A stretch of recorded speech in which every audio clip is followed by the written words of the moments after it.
Welcome back to CasualBiasRugby. It is done and dusted in Nelspruit in Mbombela Stadium. Boys, what a performance. That is how you pull out a statement performance. The Springboks secured the rugby championship.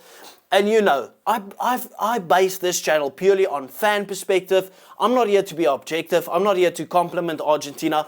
Well done to Argentina for beating New Zealand, the Wallabies, and even us, right? But I'm here to talk about the South Africans, right? About the Springboks. We were absolutely brilliant this game. This is what we called for. This is what we called for, a statement performance. And before we get into this match and actually kind of analyze everything, we don't really do analyzing. You already know how the instant match reactions work, right? I've gone into the Wizzers. Right, I've enjoyed some whiskey tonight. What have you enjoyed? Have you been on the brandy? Have you been on the whiskey? Have you been on the brown ice? Okay, tell me what you've been on. Okay, because you don't watch a Springbok game and go sober. That is horrible. That's a sin. In the comment section, I just want some Manie Libbok love. The guy was brilliant today. I mean, we watched that first half, and it felt like he made about 10 tackles. 10 tackles just in the first half as a fly-off. Where you usually see a lot of the fly-off standing in the backfield, Manie was there fronting up every single time. He controlled the game beautifully. He manufactured some depth-wise, created something out of nothing. Yeah, maybe here and there he made some mistakes. I mean, he had a glaring forward pass, or he kicked the ball with his cross kick too deep for Cheslin Kolbe. Was it Cheslin Kolbe? Might have been Arendse. I think it was Cheslin Kolbe that chased the ball. You know, so obviously there was here and there mistakes, but he ran the game so beautifully. It was a majestic game to watch. The second half was obviously off to a very slow start. But Manie really showed his class in this game. And there's a reason why he stayed on the field. They probably thought, okay, we'll just keep Manie on for 40 minutes. 65, 70 minutes, Manie stayed on the field. He was absolutely brilliant. And in the same breath, even someone that I criticized a bit, Jaden Hendrikse. I think Jaden Hendrikse was so good today. His box kicks were on point. He gave Manie front foot ball the whole time. Nothing Manie really had to catch behind him. His goal kicking was good. I mean, he hit the post from the touchline, but he also slotted one from the touchline. If Jaden Hendrikse and Manie can play like that as a partnership every single game, especially, I don't know, did you know? Sasha out for the rest of the year. Breaking news, could be. He's out for the rest of the year, so Manie kind of has to play.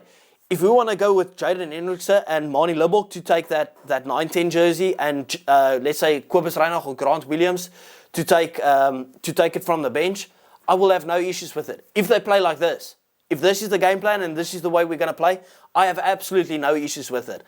I thought everyone literally put their hands up. We're going from the forwards, you know. Oxen Che, brilliant performance. Well done to Eben Etzebeth, most capped Springbok ever. I mean, that is history making. No one deserves it more than Eben Etzebeth. He's been world class for us, year in, year out. Absolutely brilliant. Peter Steff to tackle. 2 tries once again. Absolutely scintillating. Jasper Wiese had a good game. Running at the defense hard. I felt like at some point I was watching this game and it felt like I was playing this game called Where's Wally? Where's Argentina? If you put a red jersey on Argentina this game, it would have felt like, what's the spot the difference between Argentina and Portugal?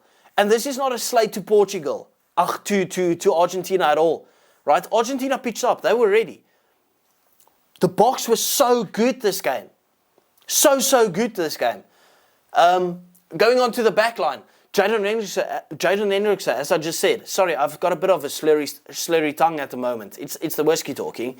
Jaden Hendrikse, very good. Manie Libbok, scintillating performance. We saw Damian de Linde on the field, right? And we realized how much we missed him.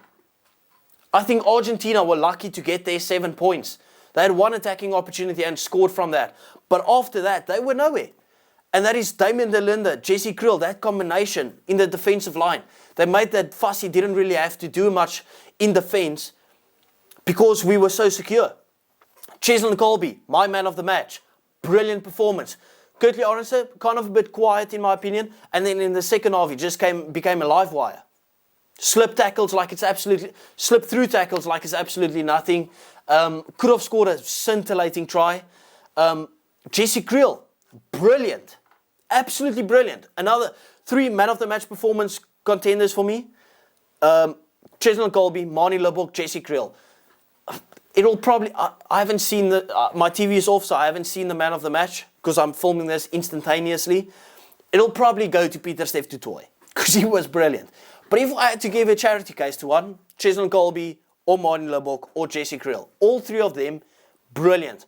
Fussy, up and down performance. He had a couple of, I wouldn't say standout issues. Let's say glaring mistakes that he made. Like I don't think his passing was too good and stuff.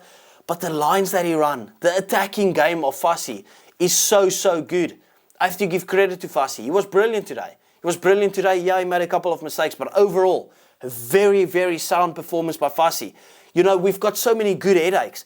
If you look at the way that Jaden Hendrikse and Marnie played today, but you have Andre Pollard on the bench, you have Sasha that's injured but will probably come back.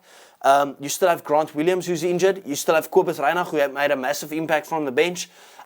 You still have Damian Willems who's coming back, who's literally playing in a couple of hours for the Stormers coming back. We all know, I'm of the opinion that he's the best player in the world. You have him, you have Willie Leroux. We have Kainan Moody, who was a standout performer for the Bulls once again today. You know, it's a great headache to have people talk. I spoke about it on Safas Unscripted that we have kind of a bit of an aging team. Do we really? You look at the Lions' performance today, you have Noamba there, you have Enku van Wyk. Kate Volleiter, exceptional talent, got injured a lot, but he played brilliantly today. Kwan Horn played brilliantly today.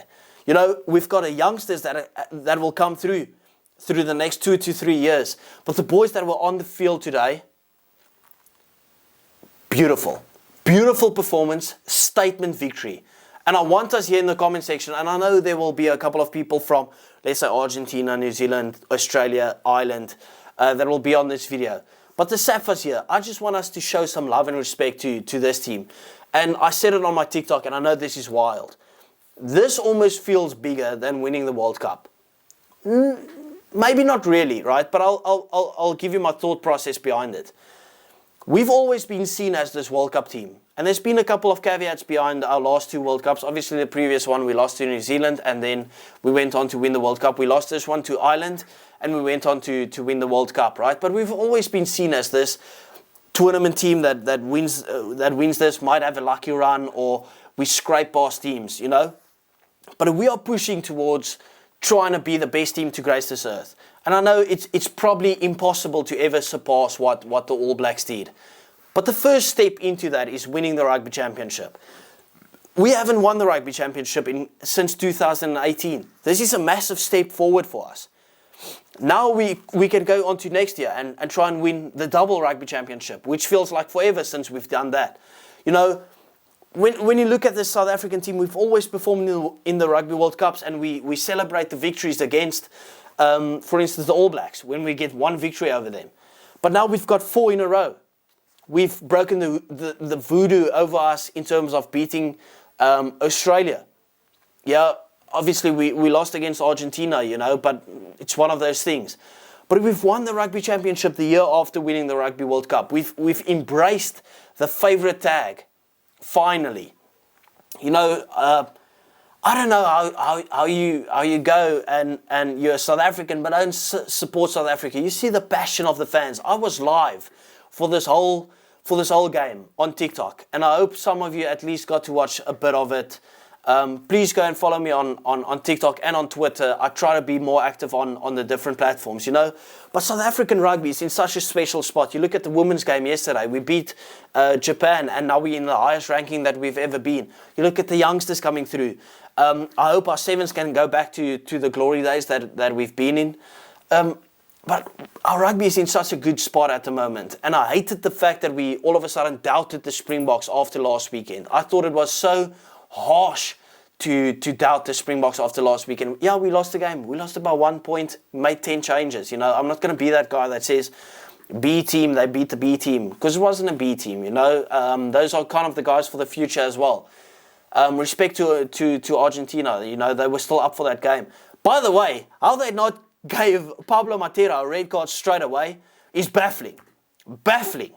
How they didn't give, who was it? Was it Carreras a red card for cutting out the feet of Apelile Fassi? Baffling.